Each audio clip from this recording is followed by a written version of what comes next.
এটাকে মিটিয়ে দেওয়া হোক, আমার গাড়িদার নিয়ে নেওয়া হোক। হাবিবুল্লাহর বিষয়ে কোন রকম সমঝোতা করা যাবে না। কিয়ামত তক বন্ধ হবে না, কিয়ামত তক বন্ধ হবে না। ইসলাম আই লাভ মুহাম্মদ সাল্লাল্লাহু আলাইহি ওয়াসাল্লাম বলতে বাধা দিবে, আমরা তাদেরকে বারবার এই কথা শুনিয়ে প্রমাণ করে দেব যে আই লাভ মুহাম্মদ বন্ধ হবে না।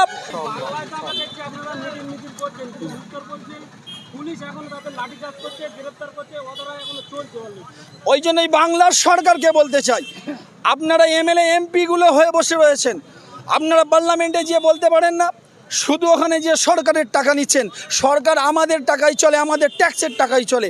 আপনারা কেন ওই দিল্লিতে মসনাদে ওই কলকাতায় যে আপনারা কেন বলতে পারছেন না আমাদের ওই মানুষের ওপর অত্যাচার হচ্ছে?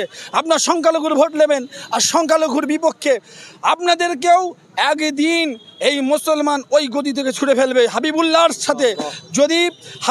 সাথে যদি কোনো রকম বিয়াদবি হয়, যদি আপনারা মেনে নেন, আপনাদের বিপক্ষে বাংলার জনতা নয় সারা বিশ্বের জনতা আপনাদের বিরুদ্ধে যাবে।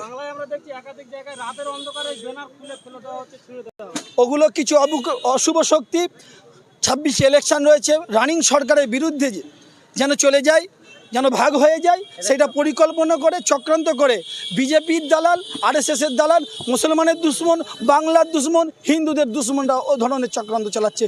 ওরা আমাদের